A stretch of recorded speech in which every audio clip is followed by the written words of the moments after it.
Welcome back, folks. Sport Federation TV. We carry on talking about sport in the Western Cape, and of course, as you know, Western Cape Gymnastics, Cape Town Gymnastics, gymnastics in South Africa was one of the first sports to get back on track, and of course, they've had some amazing events in South Africa in the last few years. And in fact, it wasn't so long ago that we had their previous Olympic champion in Cape Town. So gymnastics, very exciting. But to tell me a little bit more, to talk about a little bit of a catch-up, Western Cape Gymnastics and Cape Town Gymnastics, I've got the president of Cape Town Gymnastics, Warren Lucas, on the line with us now. Things are going very well with us and with me specifically at the moment, JP. Thank you so much for asking. How are you? Yes, no, I'm well, considering the COVID factors and that we're broadcast now via the Skype and the digital medium. So things are a little bit different, but we've all had to make our adjustments. But you guys were fast out of the blocks. Gymnastics certainly didn't waste any time. You got all your COVID plans ready. You educated your coaches. I mean, it's been quite a process for you. Yeah, so it's been an interesting experience being on the front lines of sport, if I can call it that. So initially, right out the gates, as soon as lockdown happened, the CEO Anne Vermaak and myself collaborated to create a COVID-19 return to gymnastics health and safety training. So we adopted a lot of the principles of anatomy, physiology, and immunology because, you know, I am an exercise scientist and this is what we do on a daily basis. And we needed to help inform coaches about the do's and don'ts, the rights and wrongs, what's safe and what's unsafe when it comes to COVID-19. So we created this one-of-a-kind COVID-19 training, which I think was a first in sport as a whole for South Africa to have a return to training policy and training around COVID-19 pandemic. So that was cool. And then a lot of your coaches, of course, went and did those courses. And so we're now in a situation that all your coaches at all your clubs, from what I understand, are COVID certified. Yes, correct. Unfortunately, if they did not complete the course, they would not be able to reopen their clubs as we went through the different levels of the COVID-19 restrictions and lockdown. Yeah. So clubs needed to ensure that they had their health and safety officer in place, that they had completed the training, and that they had the required sanitization equipment needed for gymnasts to return to gym safely. And of course, I mean, a lot of people will think that you would think gymnastics has lots of contact, but you were in a position that you were able to put a plan together where the athletes are distanced, where they are standing far from each other and doing their exercises. 100%, yes. So initially, some of the clubs had these specific places where gymnasts could store their stuff. And only one gymnast at a time would be allowed on the apparatus. Each time a gymnast came off the apparatus, we would need to sanitize the equipment. One of our gymnastics clubs actually became quite innovative. Chris Mostert from Eversdale, he created this sanitization spray powder. So because we can't sanitize all of the equipment all of the time because it will rust, he created spray powder for the bars with sanitized liquid inside it. So you could still grip and you could still make sure that the bars were clean. And that product is available from Eversdale Gymnastics privately, if anybody's interested in that. Yeah. That's fantastic. That's an amazing story. I mean, of course, very important that gymnasts have that white powder on their hands. It's part of the look and feel of gymnastics. You have to have that white powder. But Warren, let's go back a little bit. Let's talk quickly about gymnastics and kids. Why do you recommend I mean, we all know, but why do you recommend gymnastics for kids? Gosh, JB, that's a very good question. Gymnastics for kids helps children to understand and learn about the fundamental movement patterns that are required for overall health and wellness.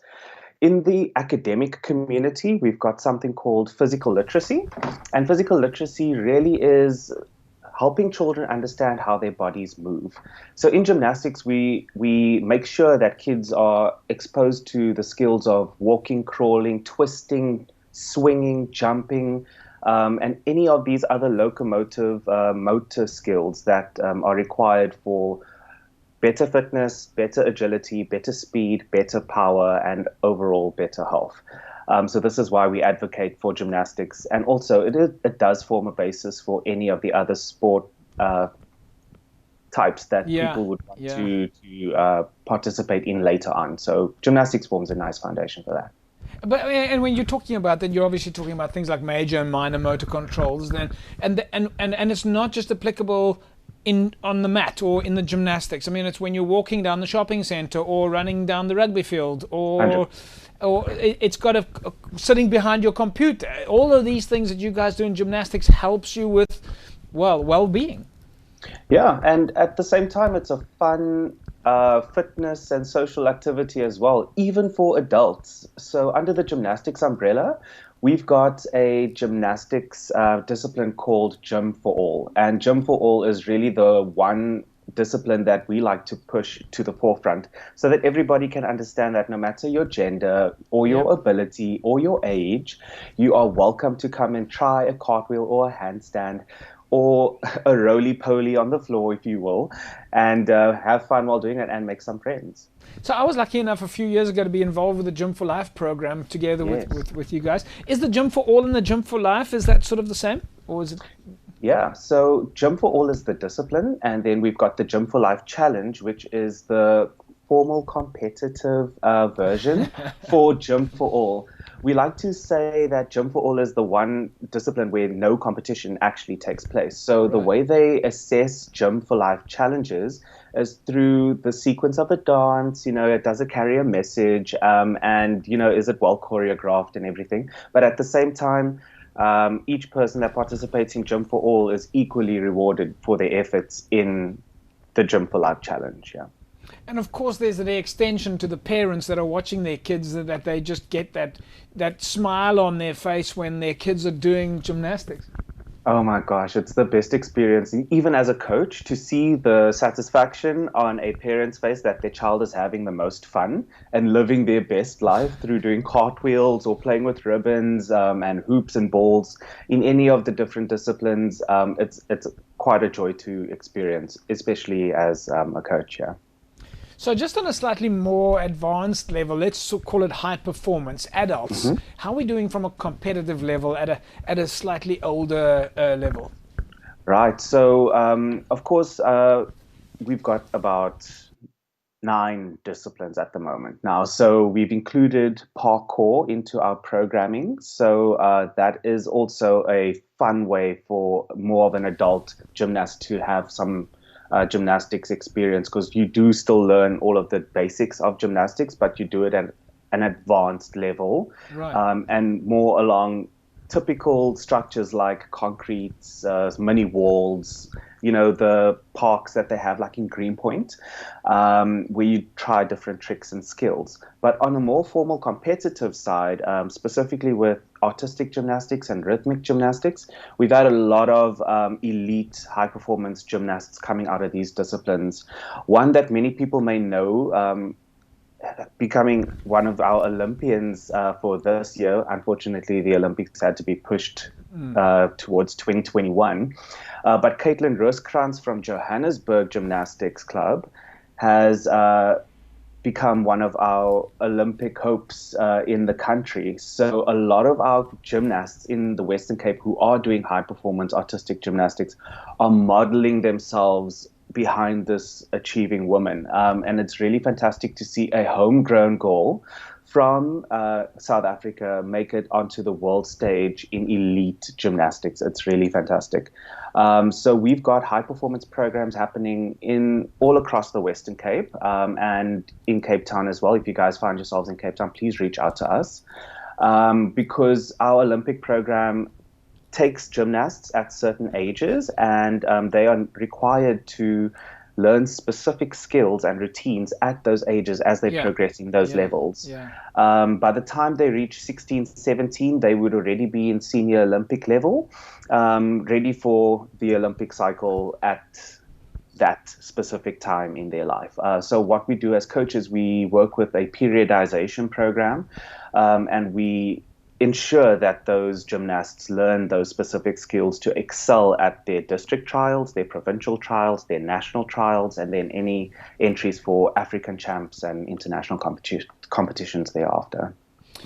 Warren, then just on a final note, of course, gymnastics in the Western Cape, you're very active in Cape Town. We know that you're the president of Cape Town Gymnastics, so we know that Cape Town is active, but you've of course you've got clubs in the West Coast, you've got clubs in the Overberg, you've got clubs in the Eden area, Cape Winelands, you've got a lot of different clubs. If people want to join, if moms or dads are watching right now and they're thinking, wow, I've got to get my kids involved, or there's adults and they're saying, I've got to get involved, how do they go about finding a club near them? Well, this is the best question. So you guys can please visit the Western Cape Gymnastics website. It's the www.westerncapegymnastics.com. And if you personally want to reach out to me, please find me on email. It's warren@capetowngymnastics.co.za. And then follow us on all our social media. We are on Facebook and we are on Instagram, Western Cape Gymnastics, Cape Town Gymnastics, respectively. And we are here to be of service to help you find the nearest gymnastics club and the best opportunity for you to do some cartwheels and some handstands. So yeah, come join us. Well, I for one need to come out and get some help from you guys on my handstands. I need to work out how to stay up. I go up and then I fall over. I need someone like yourself to coach me on how do I stay up for longer.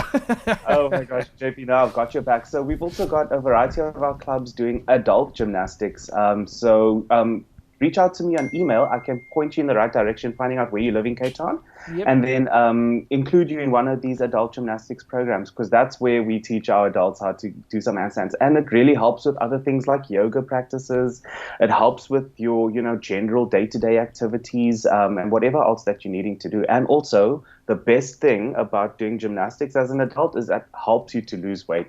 And absolutely, gymnasts are always the most best built, and physically such fantastic specimens. Warren, we're going to leave it at that. It's been great chatting with you. Warren at Cape Town Gymnastics, if folks want to reach out to you, and of course the website, which on the bottom of the screen right now, folks can find a club nearby. And we obviously must be speaking to you again soon. We want as many photos and videos as possible.